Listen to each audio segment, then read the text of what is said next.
What's going on, guys? It's Thursday today, but later on there will be a CPI update, which I'll probably be going through again. That will be in about an hour or so. But right now it's about 8 p.m. I kind of want to get this over and done with first, and then afterwards, then we can go through the CPI, so I can make a separate video for the entire CPI report. But anyway, today I will be doing something a little bit different because I don't think I want to be talking about the Russia-Ukraine updates. Because the thing is that I feel that there's a lot of repetition that's going to be happening in the news segment, especially with like companies, brands, and countries getting out of Russia, especially with the whole McDonald's getting out of Russia. You have so many other brands getting out of Russia right now, even including of Amazon, including all the sports brand with Nike and Adidas, car brands. All of them are all getting out of Russia. Even Nintendo and such. Sony, all of them are really trying to get out of Russia. I think there's going to be a lot of repetition for me to actually go through all of that. And also with what is actually happening with the Russia-Ukraine. Of course, I'll just give you guys a brief summary of what actually happened the day prior so that you guys can actually understand what is going on in the entire world stage for you guys to really have a better understanding towards the entire Russia-Ukraine situation. But anyway, as of what we know about from yesterday, Zelensky, the president of Ukraine, actually came out to say that he's not going to continue going for the rights of joining NATO anymore, hoping to stay as neutral as he is. And maybe this way it would be a good way for him to actually negotiate for peace with Russia. Of course, when this news came out, the first thing that actually came to mind for me was that I don't think Putin would actually accept this sort of proposal, simply because it doesn't really make sense for Putin to do so. For Putin, right now, if he were to accept this peace treaty from Ukraine, there's too many things for Putin to lose. Okay, because first of all, let's not forget, Putin has lost a lot of money. He probably expected this whole invasion to last about 5 days or so. This is dragged out for way too long. Putin has lost a lot of money. Okay, Putin has lost a lot of network ties. Okay, because of this current invasion, he have to cordon off 20 countries who are considered as unfriendly nations, and of course, he have to sever a lot of ties with previously good friends of his. And let's not forget that at the same time, it's also about ego. Okay, because let's not forget about the whole Russian economy, stocks market, currency. Ruble is crazily down right now. The bonds, everything. Russia's economy right now is horrible. And with all these sanctions that's being imposed by so many nations worldwide, Russia is really in a very, very bad place right now. And if Russia basically come out to say, all right, we'll take this peace treaty with Ukraine, of course, we will end the war immediately. Okay, but let's not forget, by you ending this war right now in this manner, Putin stands to lose way too much, and he do not really gain anything. Because if he were to ask for a peace treaty right now, he's not going to be gaining Ukraine either. Okay, all his problems are still going to be there, and that's going to be the huge issue for Putin to continue from there on out. So, in my opinion, I do not think that Putin is going to take this peace treaty. I do think that Putin would either ask for two different things. One would be asking for Ukraine, possibly annexing Ukraine as a whole. Or secondly, which would most likely be that Putin would ask NATO to actually give back more of the previous Soviet Union's countries. So you have to kick those ex-Soviet Union countries out of NATO, so that Russia can actually form their own alliance again. I do think that that's going to be the two possible options that Putin will go around for. So he either need to negotiate with Ukraine, or he have to negotiate with NATO. But I do not think that the negotiation with Ukraine is going to go well, because right now, basically, both of them are going for each other's throat, and someone's got to give. Okay, someone's got to give, and we already expect that to be the case from the start of the war until now. But yeah, okay, that's the brief summary of the entire war. But anyway, without further ado, let's cover some news today. All right, first of all, let's go through with the whole Amazon doing a stock split, 20-1 stock split with a $10 billion share repurchase. Okay, so if you guys have not watched my video on the prediction for 2022, I uploaded that back in December.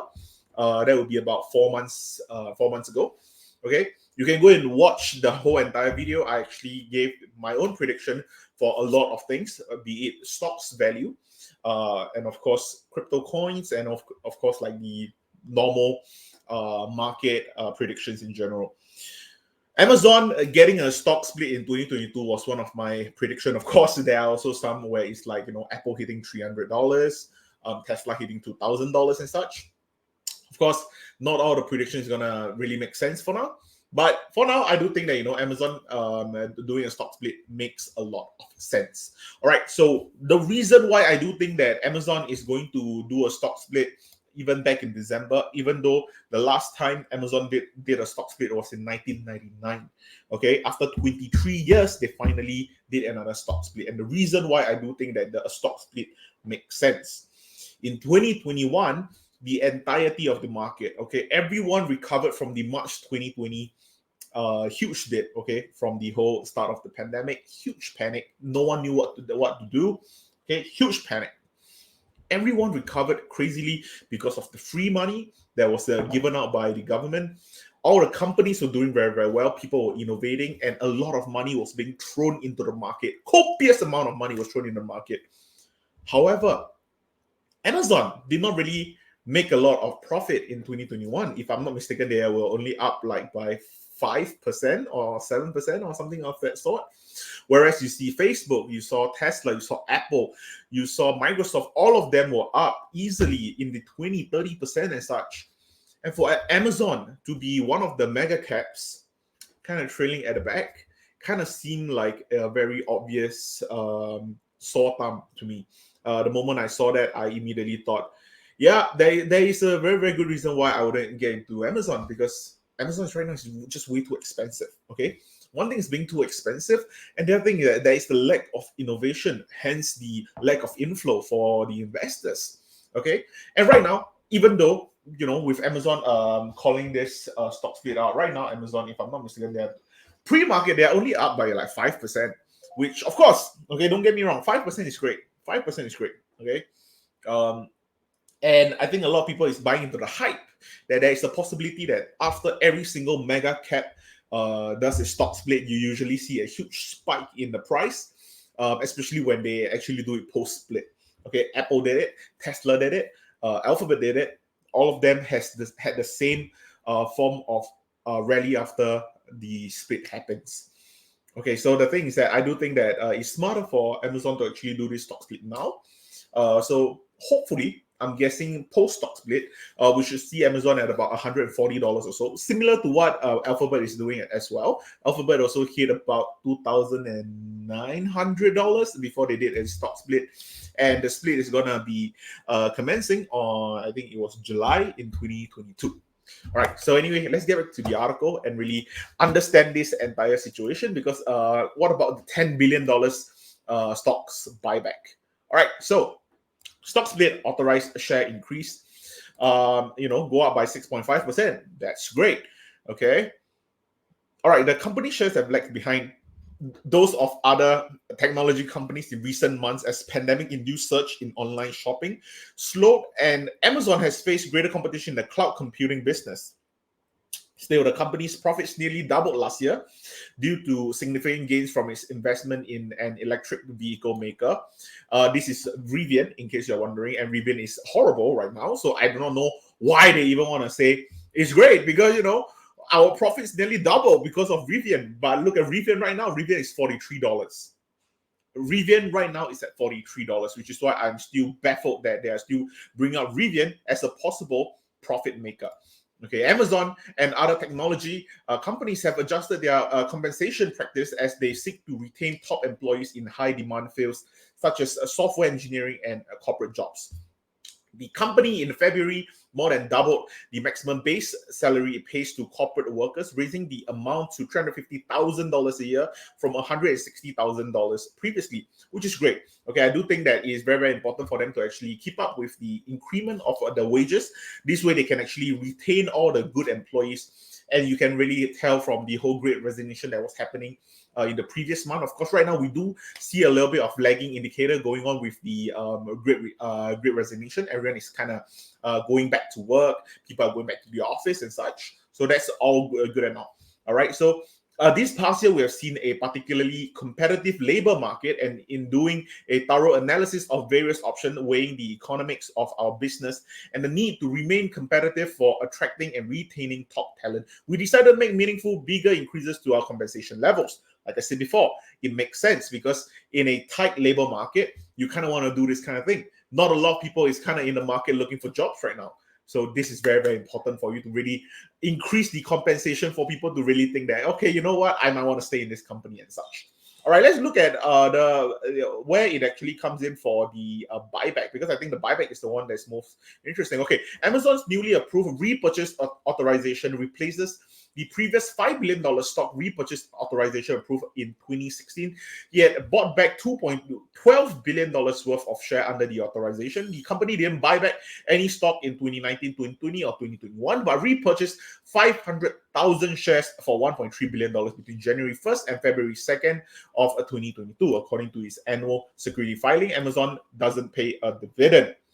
So yeah, okay. So right now, I think they are going to be changing the $5 billion buyback scheme, over changing it to a $10 billion repurchase buyback scheme, which is simply want to kind of show to the entire investor board, like, all right, guys, even for us, we are willing to pledge for a $10 billion stock repurchase authorization. So this means that, you can actually have more faith in us.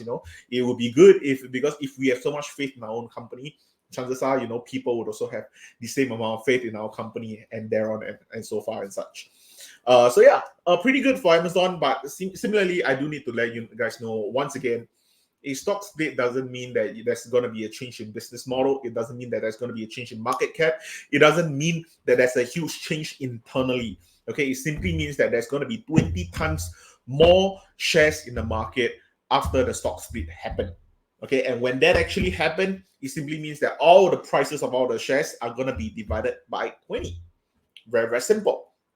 But do take note that when the price actually get divided by 20, it kind of lower the barrier of entry. Okay, for people who really want to get into the stocks, you can get into the stocks right now. Okay, for example, for myself, I don't really like Amazon as a company. I liked Amazon as a company about 2 years ago, but right now I think that Amazon has been really stagnating with the innovation side of things, similar with Apple and such, and that's why I do think that for me to really get into Amazon, I don't think I even want one share of Amazon at the moment. Okay, but if in post split, I might want to hold 10 shares of Amazon just to see how it goes. Okay, and that would be a lot easier for me to get into because I get fractional shares of the company without going through any sort of platform such as like your public.com or Scythe investing and such. So, it's a lot easier for people to really get into. And most importantly, it motivates all the retail investors to really get into shares such as Amazon and such. All right, anyway, next news. The House passes $1.5 trillion omnibus package that includes aids for Ukraine. All right, so for people who do not know about this bill, basically this bill was actually prepared to help with the whole possible new strains in the COVID variant that's going to be coming up, be it your Pi variant or whatever variant that's going to be upcoming. Hopefully, there's not going to be any more, but let's just say there were to be. This spending bill basically helps with the entire COVID situation. And of course, it includes a $13.6 billion aid for the Ukraine situation, which after the Democratic leaders stripped out the contentious COVID-19 aid provision that would have clawed back states' unused coronavirus money to fund the proposal. But yeah, okay, they're spending about $13.6 billion. I'm pretty sure. Yeah, okay, it's over here. Provides $13.6 billion in aid for Ukraine comes after months of negotiation between the Democratic and Republican leaders. Roughly half the funds for Ukraine is allocated for humanitarian and economic aid, and the other half for defense in Ukraine, as well as U.S. allies in the Baltics and Central and Eastern Europe. All right, but anyway, this entire $1.5 trillion bill is actually already part of the entire system that has actually been going. Right now, it's actually going all the way to the Senate. Not sure if it's going to get passed completely at the Senate. I think Senate is where usually the bills die because they'll usually bills die in the Senate for filibuster, especially when you have a mixed house for the Senate.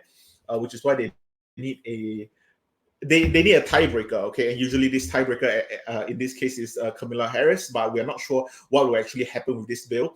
There is a possibility that this bill will die in the filibuster. We have no clue, okay? But right now, this bill has been brought up. Of course, with the part where the $13.6 billion is inside for Ukraine, I do think that the possibility for this to die in filibuster is a lot lesser, which I think that's one of the reasons why the Democrats actually wanted to include the aid for Ukraine into this package. I think that it makes the most sense for them if they include this into this package. The Republicans have less of an incentive for them to really reject this policy. And, at the end of the day, if the Republicans intend to say no or let this package die in the filibuster, the Democrats can basically just point their fingers at the Republicans and say, they are the one that they don't want to help Ukraine. We are trying to create a package to help Ukraine and also help the country for the COVID situation in the United States. But the Republicans are the issue here. Okay, so this is a very, very smart move. But, like I said, this is a lot of political back and forth. So I don't want to say too much about it. But since the House already passed it, right now they're still left with the Senate. So we'll see how it goes. When the Senate eventually, hopefully, pass it, then we can actually talk more about it. Okay, but then anyway, next up, Russia out to contain NATO instead reignites the alliance. So this, I would like to assume that they are actually talking about how Russia was trying to break up the NATO with the NATO alliance, but ended up trying to. In fact, they brought all of them together against Russia instead, making Russia the common enemy with for all of them. I would assume that's what the article is trying to say. Since President Vladimir Putin launched an invasion of Ukraine on Feb 24th, other North Atlantic Treaty Organization sent 600 troops to Rukla and doubled the number of allied force throughout this tiny country to 3,000. That's great. Lithuania base is a part of the seismic shift across the alliance. NATO allies said Mr. Putin has given them no choice. If Vladimir Putin thinks he's going to push NATO back by what he's doing, he's gravely mistaken. Yeah, okay, I do think that what I'm saying is exactly what is happening. I'm guessing that they are talking about how NATO is now just treating Russia as a common enemy, and they are just doing it as it is. All right, Biden caught between inflation calls to ban Russian oil. We talked about this yesterday as well. All right, anyway, that's all we have for today's news.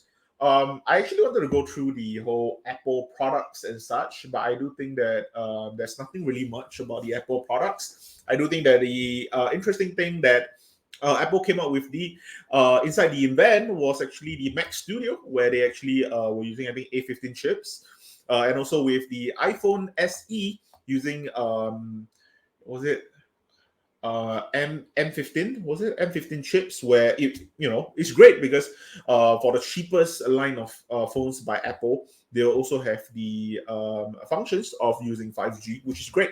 Okay, and of course we actually expected the price of the SE to be at $399, and in fact it was $429 USD instead, which is coincidentally 7.5% increase, which is also the year-over-year inflation. So I don't know. Okay, I don't know. I'm just saying. Okay, Tim Cook probably just thought, yeah, we need to increase our price of our SE, and just thought, what's the inflation number that we have? 7.5%. Let's do 7.5%.